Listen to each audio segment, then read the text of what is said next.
Hello, wanderers. I hope that you're doing well. I'm doing much better than I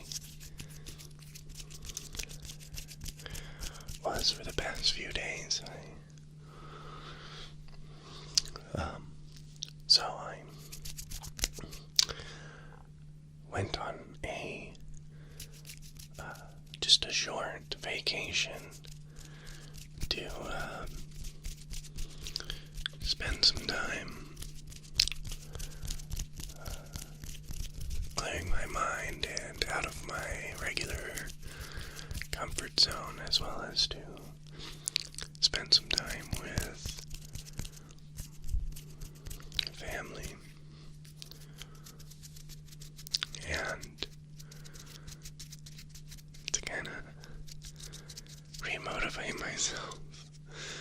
And I'm giggling because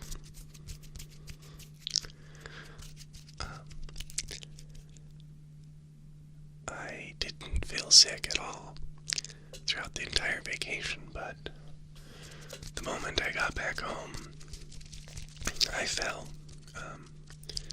fairly ill, and so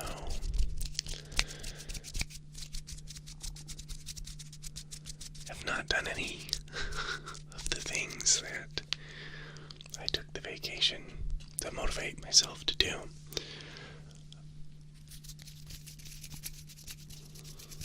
Which is a bit of a shame, but you can either be upset or you can take a moment and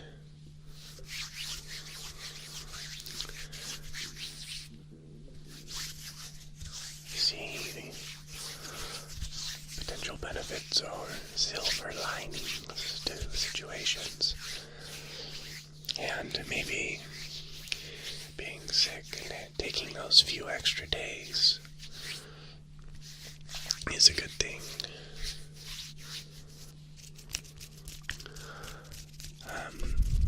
Today, it's the first day I actually started feeling better. Still have some respiratory congestion, but I'm able to breathe much better now, so filming is much more manageable. Trying to film ASMR when you're coughing every couple minutes, a little difficult. Not to mention, trying to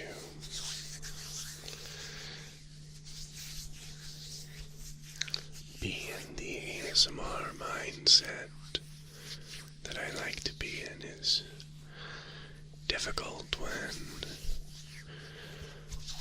I'm not relaxed myself.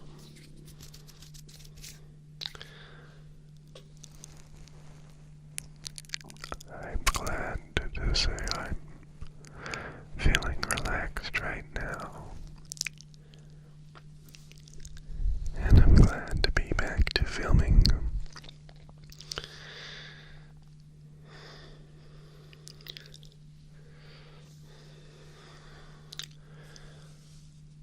So, it forced me to take a few extra days off of my projects.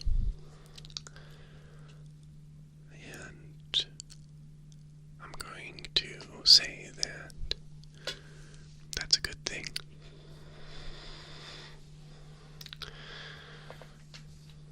Or maybe I needed it. One way or the other, but anyway, all of that is kind of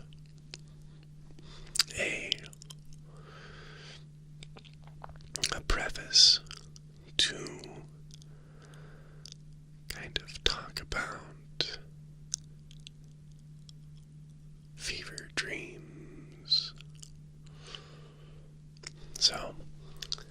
was ill. I had a few fever dreams. Had a fever. Let me silence my phone. I just remembered I forgot to do that when I started, and sure enough, I know as soon as I start this story, my phone will go off. So, I had a fever, and sometimes in these times of illness that I have, when I have fevers, and I'm not sleeping for long periods of time, in these short periods of sleeping that I get, I have these intense, extremely realistic feeling dreams, and they're always very strange. I always know that I've had them, but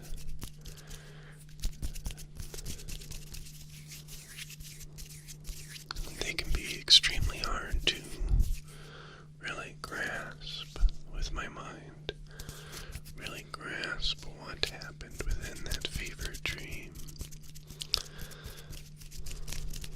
But in this most recent illness that I had last week, which prevented me from really doing much other than just working and sleeping, attempting to sleep and coughing, I had some fever dreams.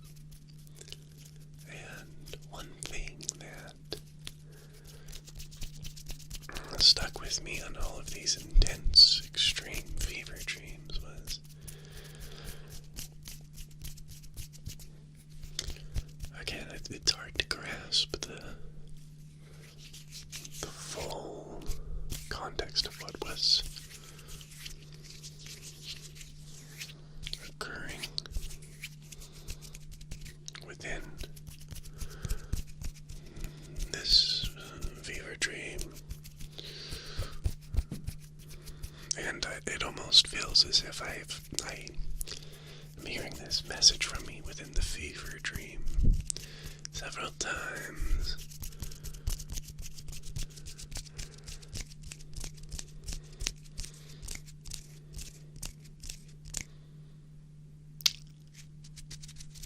And the message that my fever seemed to be telling me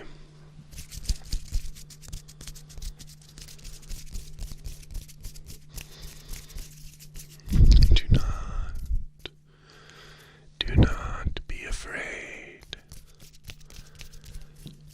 Don't be afraid.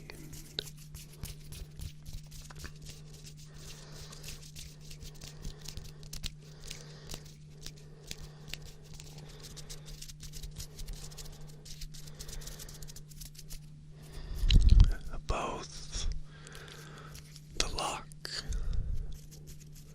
and the key lie inside of myself.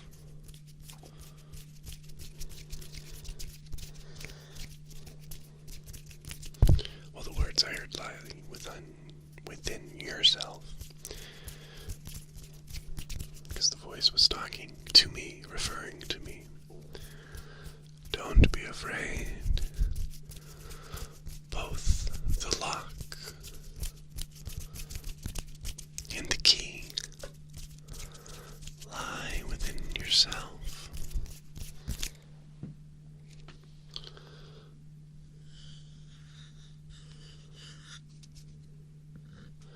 And I thought that was interesting. I thought that was quite interesting,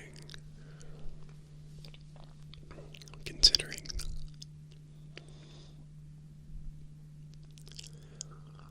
it's something that I've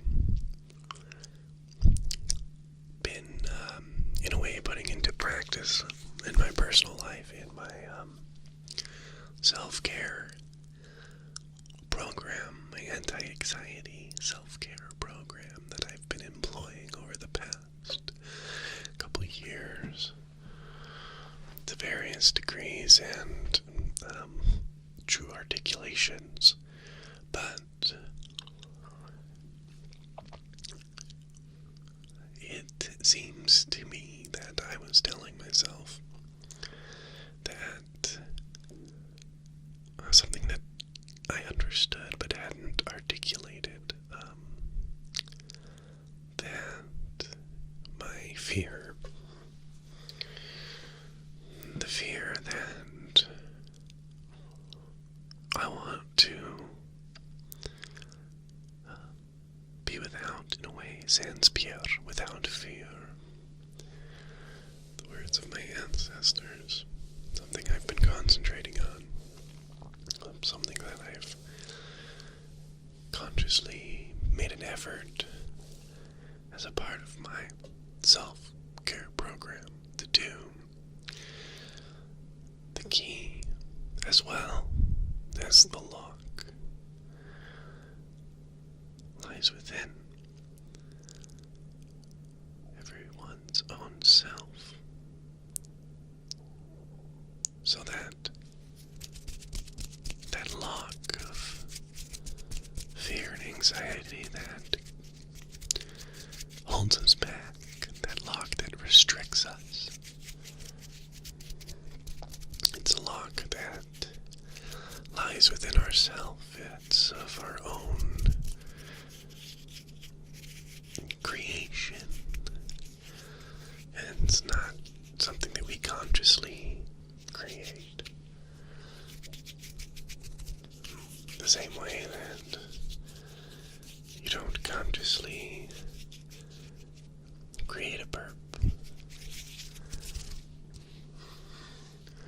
but you would still say that you created the burp. And there might even be a way to predictably affect that creation, even if it's not a conscious creation necessarily. If that makes sense, the lock lies within. And on the same point, the key to that lock, the key to lifting those restrictions, not removing that fear, but lifting the restrictions of fear, the lock of fear, lies within myself, yourself, everyone's own self.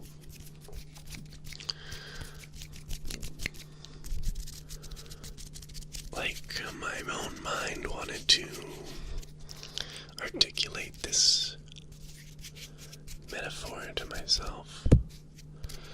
And it's interesting, on my short vacation, so not this most recent weekend where I was healing, but the weekend before, while I was out of town,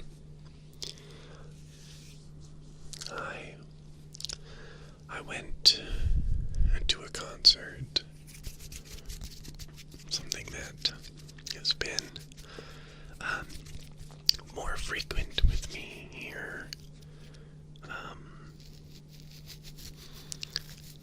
in the past little while, much more frequent than in pretty much any other time in my life. I've never been much one for like social concert going.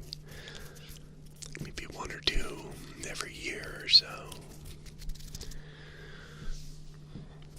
And that's not without a lack of friends inviting and trying to get me to go.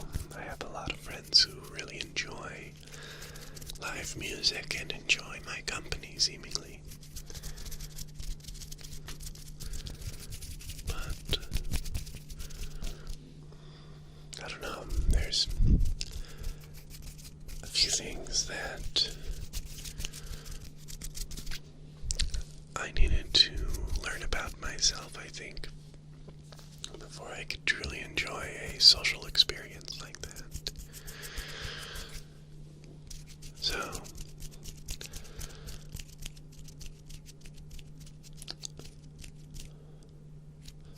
in a lot of situations, when I feel social anxiety, I really pull into myself.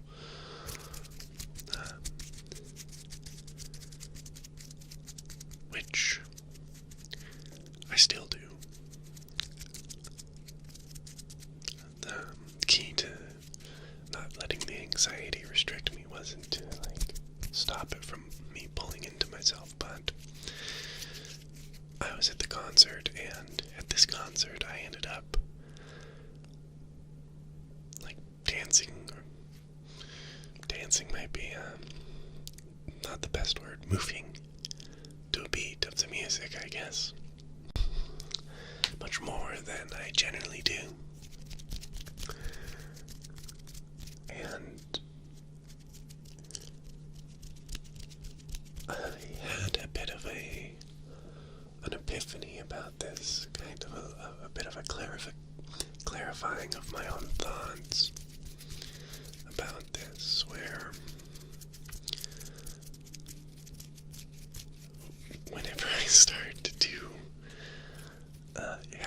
let go of these inhibitions that make me just want to not move and sit very quietly, not, I don't know, and just be hyper aware of my immediate surroundings, and have that extreme debilitating anxiety, basically feeling like I need to cut myself away, otherwise I might go into a panic attack. My little kitty's snoring. I realized that with that, if I want to, sorry, I'm having trouble truly sussing this out. I'm thinking out loud, as I always do in these whisper rambles.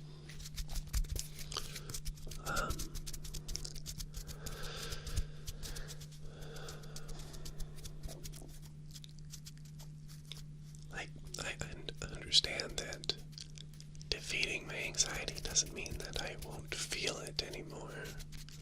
It just means that it won't restrict me as much anymore.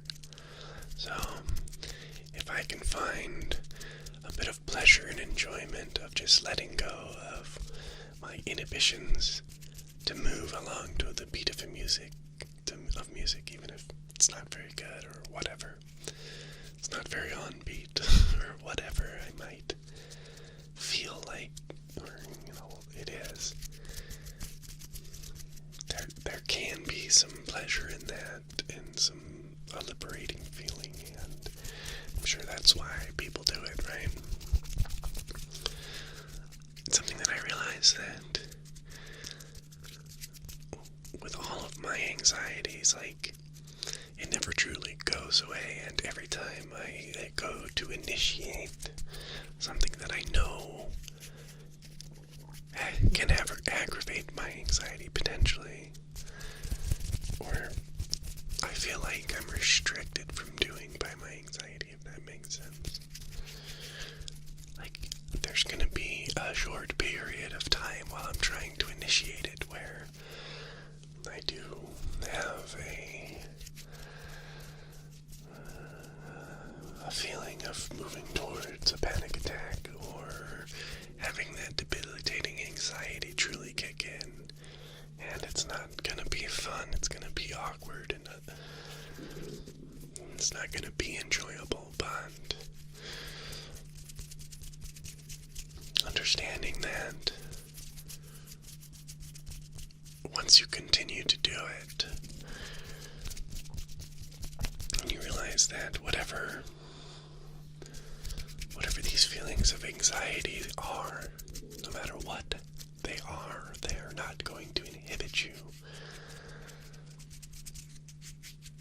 from enjoying, but finding out whether or not you'll get enjoyment from something like, for example, dancing in a public place.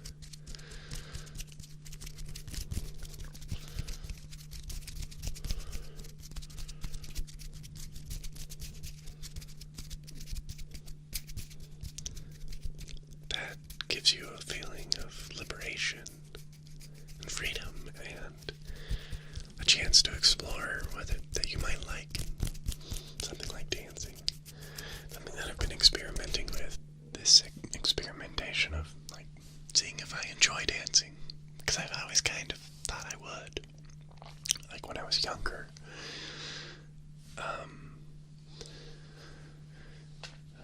prepubescent, I didn't really have a lot of anxieties the same way that I do now, and I seem to always enjoy it then. So why wouldn't I enjoy it now, even if it's just some headbanging to some rock music, right?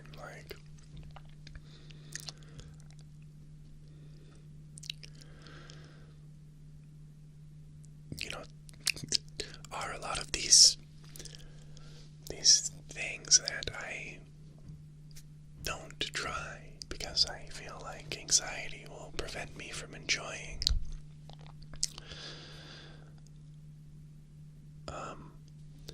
Can they be enjoyable despite the anxiety? And I found that yes, and the more I experiment, the more I can suss out whether or not I truly would enjoy something, and something that I could just say, anxiety or not, I just don't enjoy it. I don't feel like doing it. And removing the restrictions of, I don't want to do it because of my fear of anxiety, is such a liberating feeling. And to me,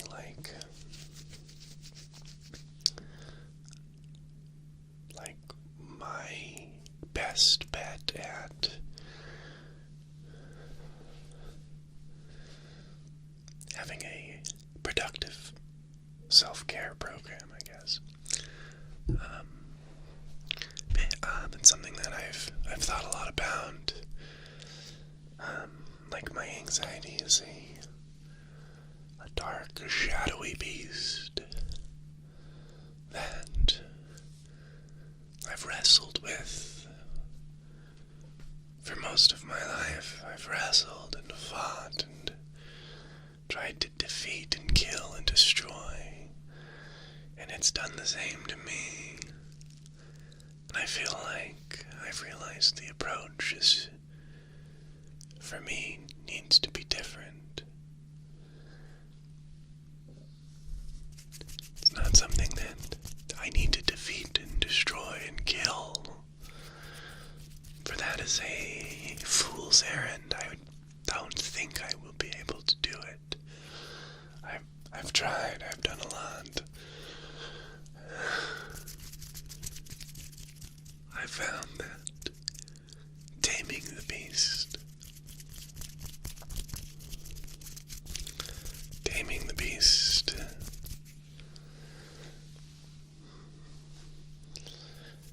is much better.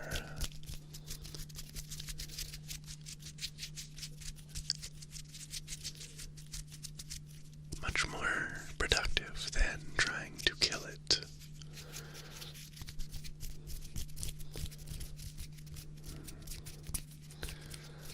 When you have a hydra, then every time you chop its head off, it sprouts two more and grows stronger. You've got two options: to forever chop off heads and continue to defeat a stronger and stronger enemy, or you can feed it. You can control it. You can be its source of food. You can make it your little pet. And then maybe you can start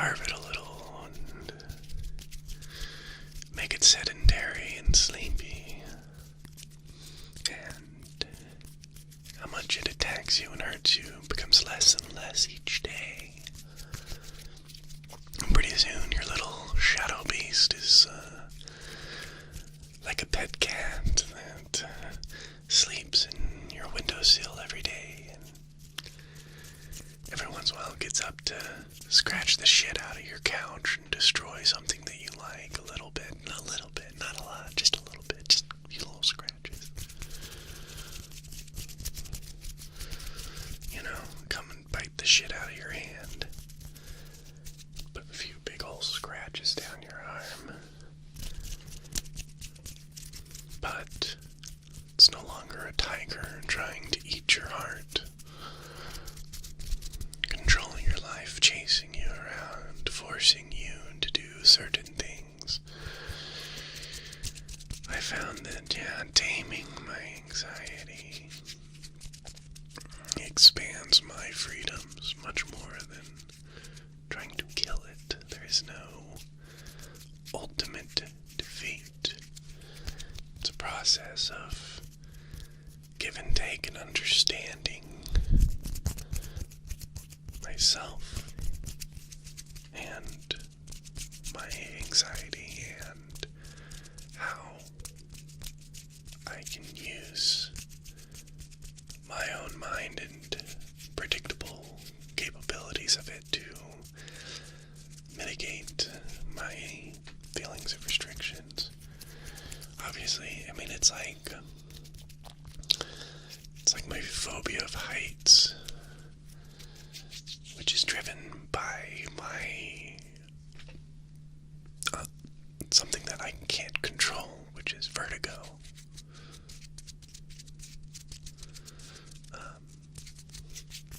I'm very susceptible to vertigo, specifically in heights. I have to be careful when I look up, when I'm in any sort of a height that can cause extreme vertigo, looking into the sky.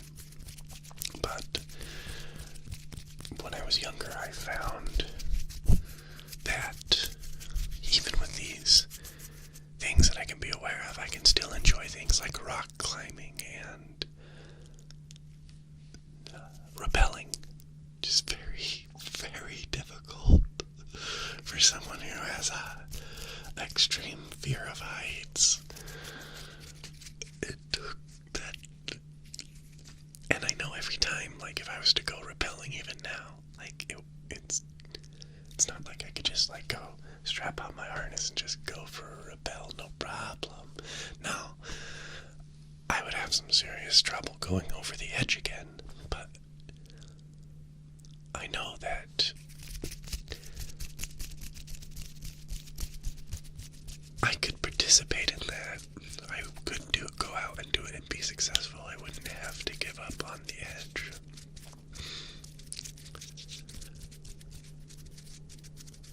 So it's like that. It's like I know that I'm never going to be able to just eliminate my vertigo and eliminate my irrational, over-the-top fear of heights. Because there's a rational fear of heights, right? We all understand that everyone fears heights for a good reason, because they can be deadly, but there's also that irrational fear of heights, where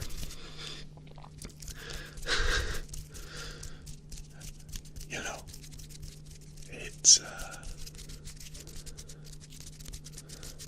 you can be completely safe and not in any danger of falling and just debilitated from it.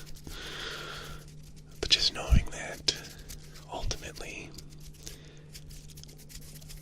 I can tame that, I can tame it, I can give it the 3 little scratches under the ear and the 2 pats on the head, and the whole vertigo head fear of heights demon will take a little sleep, a little nappy poo.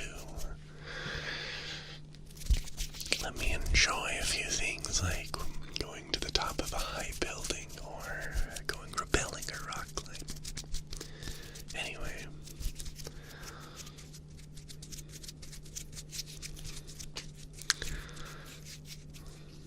thanks for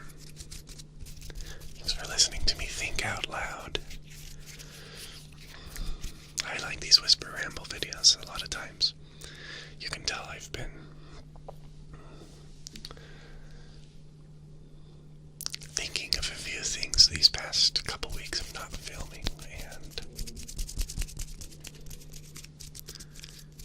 wanting to kind of articulate them out loud. And since my ASMR channel is a key component to my self-care and articulating myself out loud to you guys is actually something that's extremely helpful for me to clarify my own thoughts. Sometimes when I do this, I realize a few things that I've been thinking aren't actually 100% accurate of what I find flaws in my own thinking processes sometimes in these whisper rambles, thinking out loud sessions. It's kind of nice. It's kind of like having you guys there to listen without judgment. So I can kind of just think out loud, which I suppose is kind of nice that my channel's not like super huge, so that I don't have like a ton of judgmental comments. I don't know, for some reason, like the YouTube comments that I get that are negative have never really fazed me.